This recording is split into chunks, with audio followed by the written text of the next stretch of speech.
نحمده ونصلي على رسوله الكريم اما بعد فاعوذ بالله من الشیطان الرجیم بسم اللہ الرحمن الرحیم۔ یہ دنیا آزمائش کا گھر ہے،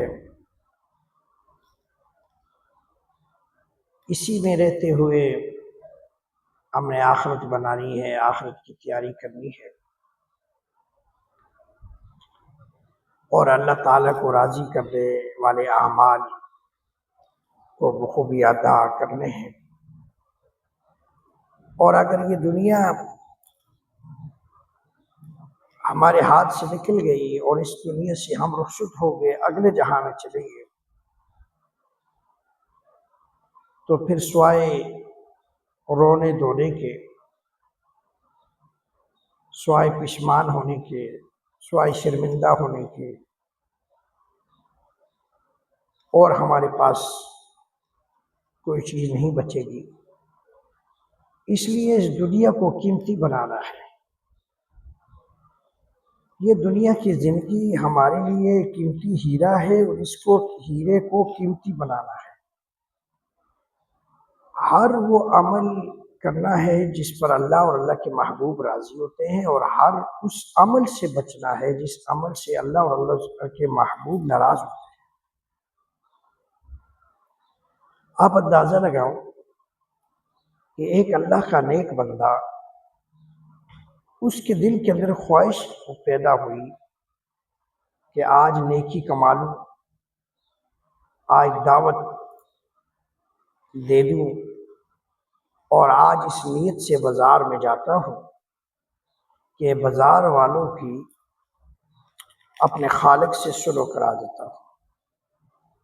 یعنی جو بازار کے اندر جھوٹی قسمیں اٹھا کر سودا بیچنے والے اور کم تولنے والے اور خیانت کرنے والے، تو ان کے یہ اعمال کے ان کو متنبع کروں اور ان کی اپنے اللہ سے صلح کرا لوں۔ تو اس نیت سے وہ بازار میں آئے اور انہوں نے دعوت دی، اور بازار والوں کو ایک ایک کے پاس جا کر سمجھایا کہ یہ عمل اس طرح ہے، یہ عمل اس طرح ہے، لیکن سب نے آگے سے مذاق اڑایا، کوئی اس بات کو تسلیم کرنے کے لیے تیار نہیں ہوا، اور اس اللہ کے نیک بندے کی کسی نے کوئی بات نہیں مانی۔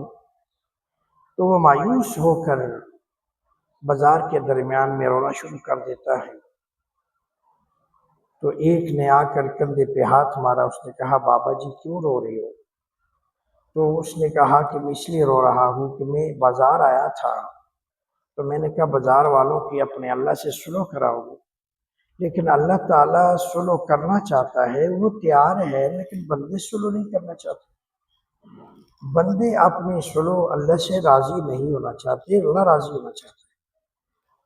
کچھ دنوں کے بعد اسی اللہ کے ولی کو دیکھا، نیک بندے کو دیکھا کہ قبرستان کے درمیان میں کھڑا رو رہا ہے۔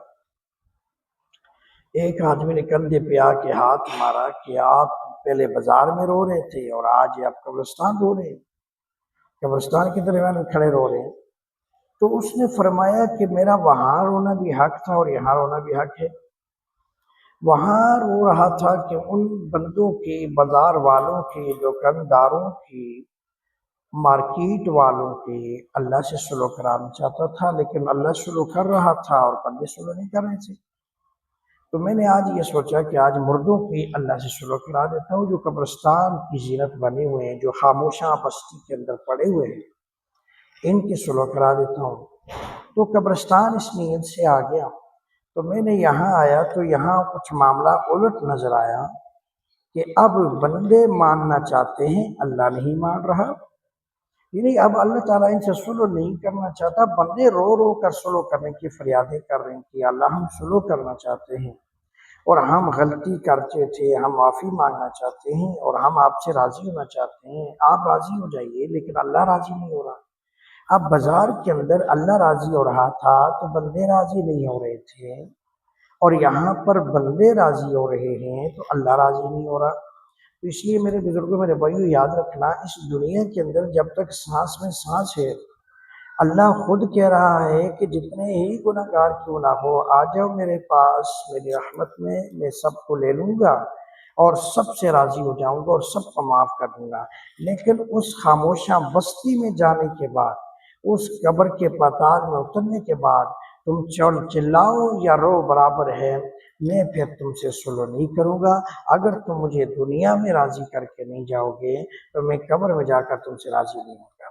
تو اس لیے بھائی یہ دنیا کا میدان جو ہے یہ محنت کا میدان ہے، اور محنت دنیا پہ تو خوب ہو رہی ہے لیکن اپنے اللہ کے راضی کرنے پر محنت نہیں ہو رہی۔ اس محنت کی کوشش کریں، ایمان بنانے کی محنت کریں، یہ ایمان پھیلانے کی محنت کریں، ایمان لانے کی محنت کریں، ایمان کو جو ہے چار دار عالم میں پھیلانے کی کوشش کریں، اللہ کے دین کو غالب کرنے کی کوشش کریں، وہ اعمال کریں جس سے اللہ تعالیٰ اس دنیا میں راضی ہوتا ہے اور آخرت میں بھی راضی رہے۔ اگر اس دنیا میں آپ اپنے اللہ کو ناراض کر کے چلے گے تو آخرت میں پھر اللہ ناراض ہی رہے گا، وہ راضی نہیں۔